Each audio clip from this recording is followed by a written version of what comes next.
ఎమ్మెల్యేలు వచ్చాం. అలాంటిది చెప్పాను, మా వాళ్ళు పని చేస్తారని చెప్పాను తెలంగాణ కోసం. దానిపై అంతమించి సార్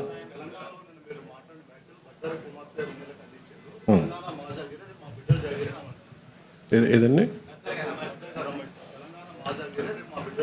అది ఎవరికి మాట్లాడాను? అది తెలంగాణ ప్రజలను ఉద్దేశించి కాదు కదా. తెలంగాణ 100% భూమిపుత్రులు జాగిరే కదా. దాన్ని ఎవడు కాదన్నారు. నేను అది కాదన్నా, నన్ను అడుగు పెట్టనివ్వనన్నారు. తెలంగాణ భారతదేశంలో అంతర్భాగం కదా. నువ్వు రాకూడదు, ఇక్కడ హాస్పిటల్ ఆపరేషన్ చేయించుకుంటూ ఒక్కళ్ళు మాట్లాడచ్చు, 10 మంది మాట్లాడచ్చు. కానీ గద్దర్ గారు ఎప్పుడు ఇలా మాట్లాడలేదు. మా అజయ్ కుమార్ గద్దర్ గారి శిష్యులే కదా.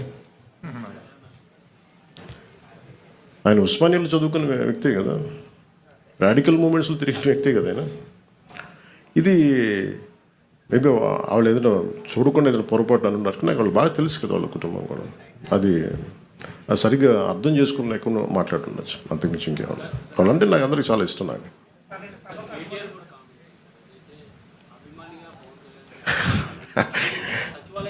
కేటీఆర్ గారు నాకు చాలా మంచి బ్రదర్ కైండ్ రిలేషన్షిప్. మా ఇద్దరికి అనేక సందర్భాల్లో కలిసాం. మా ఇద్దరికి చాలా పరస్పర ఇష్టాలు ఉన్నాయి.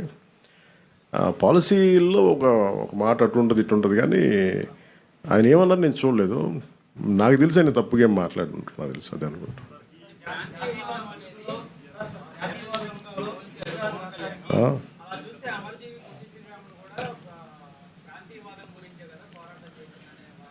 అంటే మనం ప్రత్యేక రాష్ట్రం కోరుకోవటం వేరు, ప్రత్యేక రాష్ట్రం కోరుకోవటం వేరు. ఇప్పుడు అమర్జీ పొట్టి శ్రీరాములు గారు ప్రత్యేక రాష్ట్రం కోరుకున్నారు. తెలుగు ప్రజలు కావచ్చు, ఆంధ్ర ప్రాంత ప్రజలు కావచ్చు. దాన్ని ఆయన త్యాగం చేశారు అంతే. ఆయన కూర్చోబెట్టి గొడవ పెట్టలేదు. తెలుగు వాళ్ళందరికీ రాష్ట్రం కావాలని కోరుకోవటం వేరు, కానీ ఎక్కడ మిగతా వాళ్ళు రాకూడదు, అసలు అలాంటి దూషణ ఎక్కడ చేయలేదు. ఇది నేను అంటుంది ఏంటంటే, ఇట్స్ నాట్ అబౌట్ ఒక తెలంగాణ గురించో ఒక ఆంధ్ర గురించో కాదు. మీరు వెళ్ళే కొద్దీ విభజించుకుంటా వెళ్ళిపోతే, ఈ విభజన ఒక భూమికి మీరు సరిహద్దు వేయగలరు, కానీ మనసుల్లో వేసే ఈ విభజన ఈ వేర్పాటు చాలా కనిపించవు, చాలా లోతుకి వెళ్ళిపోతాయి. భవిష్యత్తులో మనం అద్భుతమైన అభివృద్ధి ఇవ్వలేకపోవచ్చు, కానీ కనీసం మన కనీస ధర్మం ద్వేషం ఇవ్వైతే ఇవ్వకూడదు కదా సమాజానికి. అంతకుమించి తప్ప అంటే ఆయన్ని కూడా నాకు తెలిసి ఆయన ఒక రైట్ పర్స్పెక్టివ్లో అని ఉంటారు, కానీ ఒకసారి నాకు పూర్తి నేను చెప్పింది చూస్తుంటే నాకు అలా ఉండేది కాదేమో. అది మేము ఎప్పుడన్నా కూర్చున్నప్పుడు సరదాగా మేము మాట్లాడుకుంటాం. దట్స్ నాట్ అట్ ఆల్ విషయం.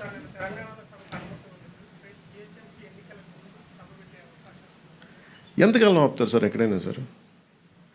ఇప్పుడు ఇలా అయితే మీరు నాకు తెలిసి తెలంగాణ అంతా కూర్చోబెట్టి, తెలంగాణ నిజంగా చెప్పాలంటే తెలంగాణ పోరాట స్ఫూర్తి చాలా ఎక్కువ. ఇప్పుడు నేను కూర్చోబెట్టి ఇక్కడున్న మా నాయకులు ఎవరు పోటీ చేయట్లేదు కదా, ఇక్కడున్న ఆంధ్ర నాయకులు ఎవరు ఎక్కడ వెళ్ళట్లేదు. అక్కడ కూర్చున్నది పూర్తి తెలంగాణ బోర్న్ అండ్ బ్రాట్. అది పూర్తి నేలబిడ్డలు, అక్కడ భూమిపుత్రులు.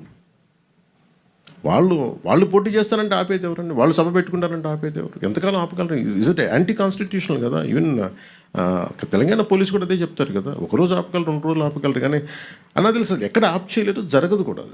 అది ఉన్న ఏదో ఒక మేబీ ఆ సందర్భం నాకు తెలిసి ఒక్కళ్ళు కూర్చొని చేసింది కాదు, ఏదో అది చిలికి గాలి వల్ల అయింది అనుకుంటున్నాను. అంతకుమించి నిజంగా చెప్పాలంటే నేను అడిగారు మన ఛానల్లో కూడా, మన కొంతమంది జర్నలిస్ట్ సోదరులు కూడా అడిగారు, ఏదైనా కాన్స్పిరసీ ఉంటుంది అంటే. ఏముంటుంది కాన్స్పిరసీ? ఏదో ఒకళ్ళు కూర్చోబెట్టి మాట్లాడి కాకపోతే దేనికి తక్కువ అంటుకుంటుందంటే, మన దేశంలో బతకడం మన హక్కు కదా.